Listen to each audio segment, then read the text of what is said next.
হ্যাঁ, আমি বলছি। হ্যাঁ বলুন দিদি, কেমন আছেন? চলে যাচ্ছে, মানে চালিয়ে নিতে হচ্ছে, এই আর কি। ঠিক বুঝলাম না তো। আসল কথায় আসি। সেই ভালো। আচ্ছা দিদি, আপনি কি আপনার মেয়েকে কোনো কাজই শিখিয়ে পাঠাতে পারেননি? কি ঝামেলা বলুন তো, কোনো কাজই তো ঠিক ঠিক করে করতে পারে না। দিদি শুনুন, আপনাকে না একটা কথা বলি, মেয়েদের বাপের বাড়ি না কোনো ইনস্টিটিউট বা কলেজ নয় যে ওদেরকে সমস্ত কিছু শিখিয়ে পড়িয়ে সিলেবাস কমপ্লিট করে পাঠাবো, বুঝলেন? রাতে রুটি করতে বললে তো পশ্চিমবাংলার ম্যাপ করে ছেড়ে দিচ্ছে। রুটি না ওয়েস্ট বেঙ্গলের ম্যাপ, কিছুই তো বোঝা যাচ্ছে না দিদি। আসলে দিদি, ওকে তো আমরা পশ্চিমবাংলার বাইরে কোথাও ঘুরতে নিয়ে যেতে পারিনি।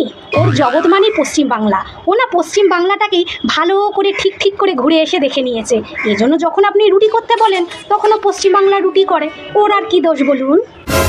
মানে দেখুন দিদি, এখন আমার মেয়ে আপনার বাড়ির বউ, একটা কাজ করুন, ওকে ওয়ার্ল্ড ট্যুর করিয়ে নিয়ে আসুন। তার মানে হচ্ছে সারা পৃথিবী ঘুরিয়ে নিয়ে আসুন।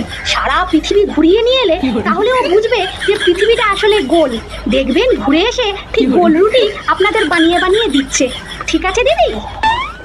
আপনি মা নাকি অ্যাটম বোমা? দেখুন দিদি, রোগ সারানোর ওষুধ আপনাকে বলে দিয়েছি। এবারে যদি আপনাকে রোগ সারাতেই হয়, ওষুধ তো খাওয়াতেই হবে। এবারে আপনি কি করবেন সেটা আপনার ব্যাপার। ঠিক আছে দিদি?